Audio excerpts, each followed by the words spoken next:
కర్కాటక రాశి. ఈ రాశి వారు తాము ఆచరించే కార్యాలలో విజయాలు సాధిస్తారు.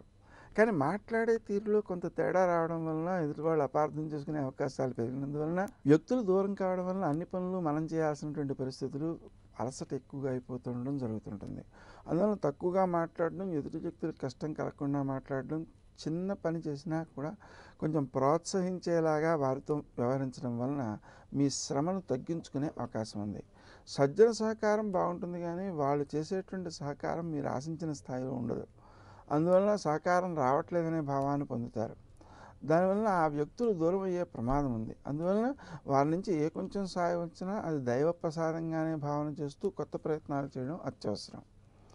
మీ గౌరవాన్ని మీరు పెంపొందించుకోగలుగుతారు.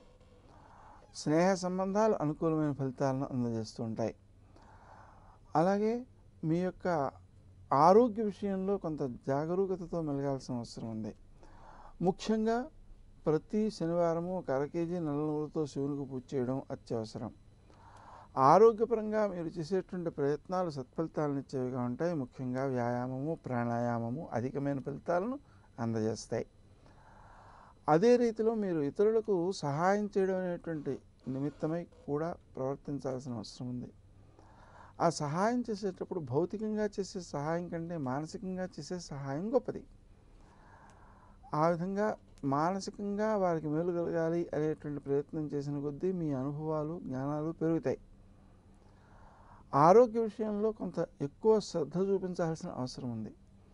మీరు చేసేటువంటి పనులు మీ ఆరోగ్యాన్ని పెంపొందించుకునే అవకాశం ఉంది. ఆ కారణంగా సమయానికి ఆహారం తీసుకోవడం, క్రీమ్ అచ్యుతానంత గోవింద జపం చేసుకోవడం అత్యవసరం.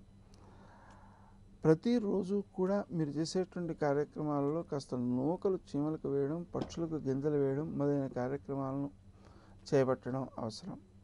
పుణ్యబలాన్ని పెంపొందించుకోవడం కోసం శ్రీరామ జయరామ జయ జయ రామ రామ అనే మంత్రాన్ని కూడా జపించడం మంచిది. పుణ్యము యొక్క స్థాయి తక్కువగా ఉన్నప్పుడు మీరు సాధించిన విజయాలు కూడా మీకు ఆనందాన్ని ఇవ్వకుండా మిమ్మల్ని ఇబ్బంది పెట్టేవిగా తయారవుతాయి. మనం సాధించేటువంటి విజయం శత్రువులను పెంచేది కాకూడదు.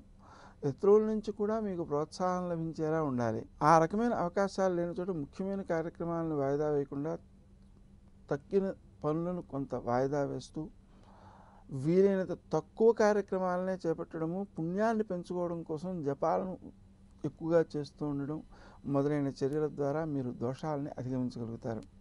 వృత్తి స్థానంలో మీ యొక్క కృషి సత్ఫలితాలను ఇచ్చేదిగా ఉంటుంది. మీ ఉత్సాహాన్ని చూసి మీ పైవారు, క్రిందివారు కూడా కొంత అసూయాభావాన్ని కూడా పొందే అవకాశం ఉంది. శ్రీ రేణుకాయే నమః అనే మంత్రాన్ని జపించుకోవడం ద్వారా ఇతరుల అసూయను జయించే శక్తి మీలో ఏర్పడుతుంది. ఆర్థిక సమస్యల కంటే మానసిక సమస్యలు, ఎదుటి వ్యక్తి నుంచి అనుకూలతగా లేదు అనేటువంటి సమస్యలు ఎక్కువగా కనిపిస్తున్నాయి. ఆ దోషాలను అధిగమించడం కోసం మీరు ముఖ్యమైనటువంటి జపాదులను మానకుండా చేసుకుంటూ ఉండడం చాలా అవసరం. పై అధికారులతో మాట్లాడేటప్పుడు వాళ్ళని మాట్లాడనివ్వడం, విషయాన్ని అర్థం చేసుకోవడం కోసం ప్రయత్నం చేయడం తప్ప మీలోని దోషాలను కూడా సమర్థించుకునే విధంగా మాట్లాడడం మంచిది కాదు. అది ఎదుటివాళ్ళు సహించరు. అన్ని చట్టబద్ధంగా అనుకూలంగా ఉన్నాయని నిర్ధారణ జరిగిన తర్వాతనే ధనాన్ని వెచ్చించడం అవసరం. నూతనంగా గృహ ప్రయత్నాలు కొంతవరకు సత్ఫలితాలను ఇచ్చే అవకాశం ఉన్న దృష్ట్యా చింతామణి గృహాంతస్థ శ్రీమన్నగర నాయిక అనే జపం చేసుకుంటూ ప్రయత్నం చేసినట్లయితే సత్ఫలితాలను ఎక్కువగా పొందగలుగుతారు. ఆరోగ్యపరమైన జాగ్రత్తలు తీసుకుంటూ వ్యాయామ ప్రాణాయామాలకు ప్రాధాన్యం ఇస్తూ సకాలానికి భోజనం చేయడం ద్వారా ఆరోగ్యాన్ని పెంపొందించుకోగలుగుతారు. వృత్తి స్థానంలో మీరు చేసేటువంటి కృషి అందరినీ గౌరవించేదిగాను, అందరి యొక్క గౌరవాన్ని పొందేదిగాను, ఆత్మానందాన్ని కలిగించేదిగాను తయారవుతుంది. తద్వారా మీరు చేసేటువంటి పనులను వాయిదా వేయకుండా సకాలంలో మిత్రుల సలహాలతో పూర్తి చేయడం మంచిది.